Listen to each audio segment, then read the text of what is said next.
Meet Alex. He's 35 years old. 2 years ago, he paid off his mortgage completely. No more monthly payments, no more interest. Just a home he owns outright. Worth around $600,000.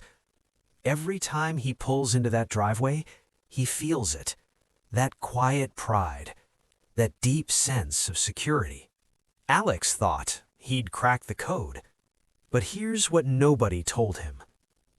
That $600,000 sitting in his home is leaking. Silently. Every single year. We're talking about $50,000 per year in missed opportunity. Not because the market crashed, not because he made a mistake, but because of a trap so comfortable, most people never see it coming. If you own a home outright right now, stick around. This might be costing you tens of thousands of dollars every single year.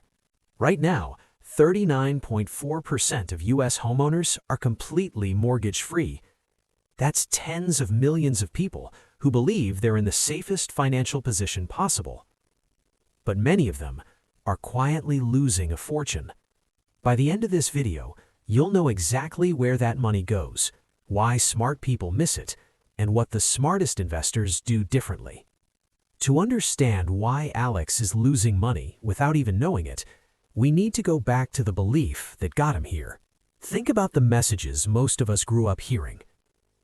From parents, from grandparents, from every well-meaning person who ever talked to us about money.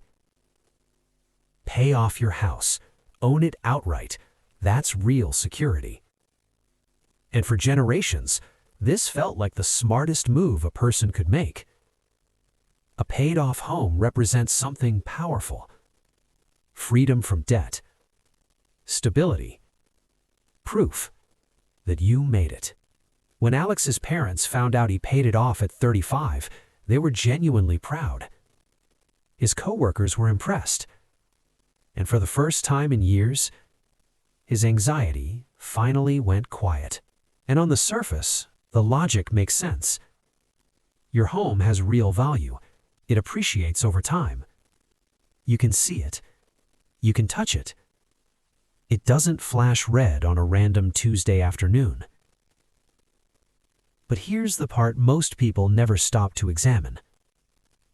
They feel safe. And that feeling of safety is so powerful, it overrides the math entirely. Have you ever actually calculated what your equity is earning you every year? Most people don't. They just assume it's working for them. But feeling safe and being financially optimal are two very different things. Most people believe their equity is growing reliably. But the real numbers might shock you. So here's where it gets real. Alex pulls up his home's current value. $600,000. All equity. All his. For a moment, he feels wealthy. But then, a friend who works in finance asks him one simple question. Alex, what is your home actually earning you every year? Alex freezes. He'd never really thought about it that way. So his friend breaks it down. Homes, on average, appreciate around 4% per year. But after property taxes, maintenance, insurance, and upkeep, your real return, closer to 3 to 4% annually. Now here's where it gets interesting. That same $600,000 invested in a simple, diversified index fund portfolio historically returns around 7 to 8% per year. Not risky bets, not speculation, just broad, low-cost market exposure. Your home, 3 to 4%. The market, 7 to 8%. That gap adds up fast. On $600,000, your home earns roughly $18,000 to $24,000 per year. The market, $42,000 to $48,000 per year. That's over $24,000 every single year left on the table. And over time, that gap doesn't stay small. It compounds hard. Let's run the real numbers. $600,000 in home equity, growing at 4% per year. Over 20 years, that becomes roughly $1.3 million. Sounds amazing, more than double your money. But now, take that same $600,000 and invest it at 7% per year. Same time, same money. After 20 years, $2.3 million. That's nearly a $1 million difference. And that's not a rounding error. That's early retirement. That's financial freedom. That's generational wealth. That's the difference between retiring at 55 or 65. Spread that gap across time and it behaves like roughly $50,000 per year in lost compounding growth. That's the leak. That's the invisible drain Alex never noticed, because it never showed up as a bill, never showed up as a loss. It just quietly never happened. Alex opened a spreadsheet, ran the numbers, 10 years, 15 years, 20 years. He just stared at it. He said, I thought I was rich, but I was just comfortable, and comfortable was quietly costing me everything. Here's the uncomfortable truth. Most people don't run those numbers, not because they're not smart enough, but because they don't want to. There are 4 invisible forces keeping people stuck. The first is status signaling.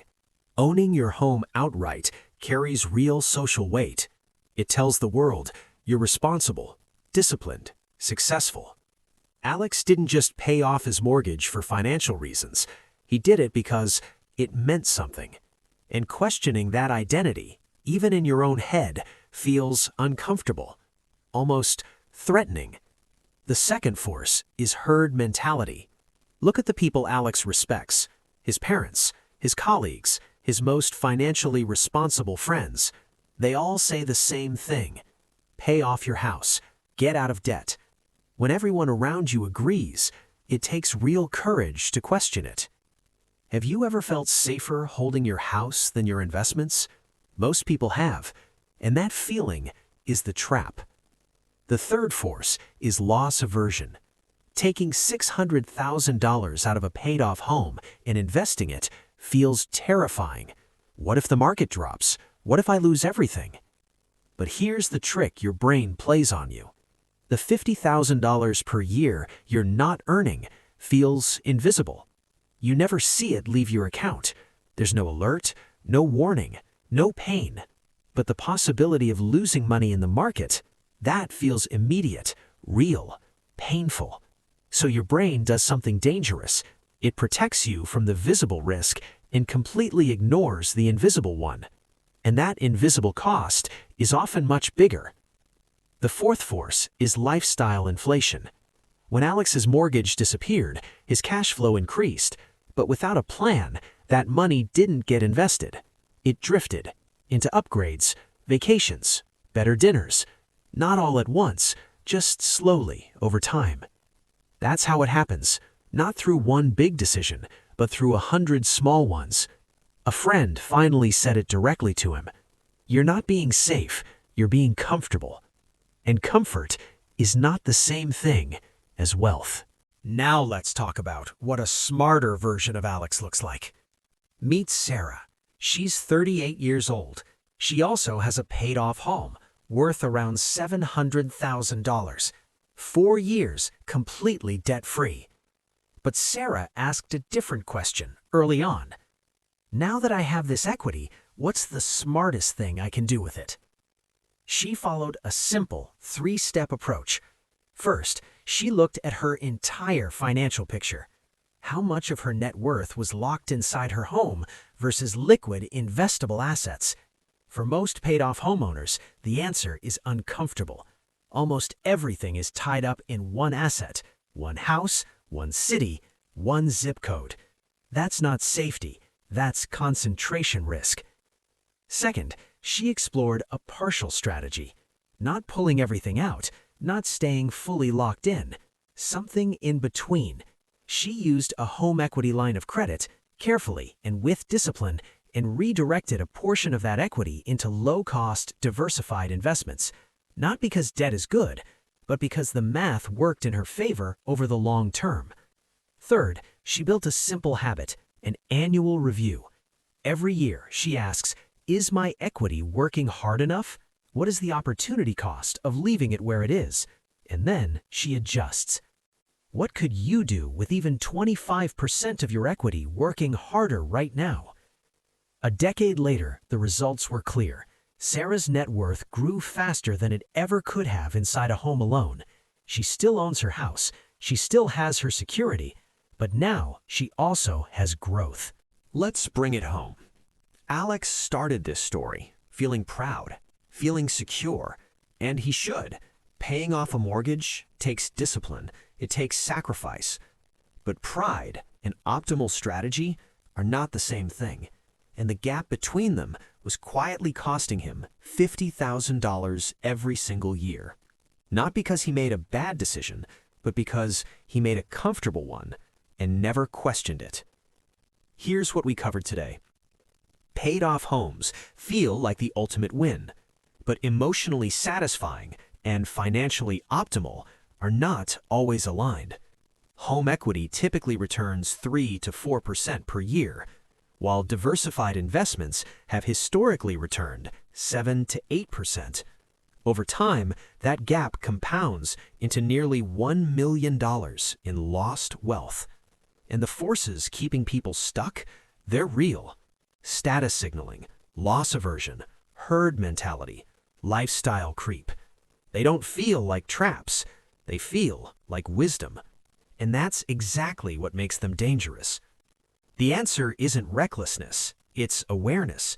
It's running the numbers, asking better questions, and building a strategy that gives you both security today and growth for tomorrow. Tonight, pull up your numbers. Look at what your home equity is actually earning. Then compare it to what that same money could be doing elsewhere. You might be surprised by what you find. And when you do, drop it in the comments, because the conversations down there are always worth having. Because the biggest wealth traps in life don't look like traps. They look exactly like safety. And now, you know the difference. In the next video, we'll break down how your paid-off home might actually be delaying your retirement by 5 years and exactly what to do about it. Until then, keep questioning the comfortable assumptions. That's where the real money hides.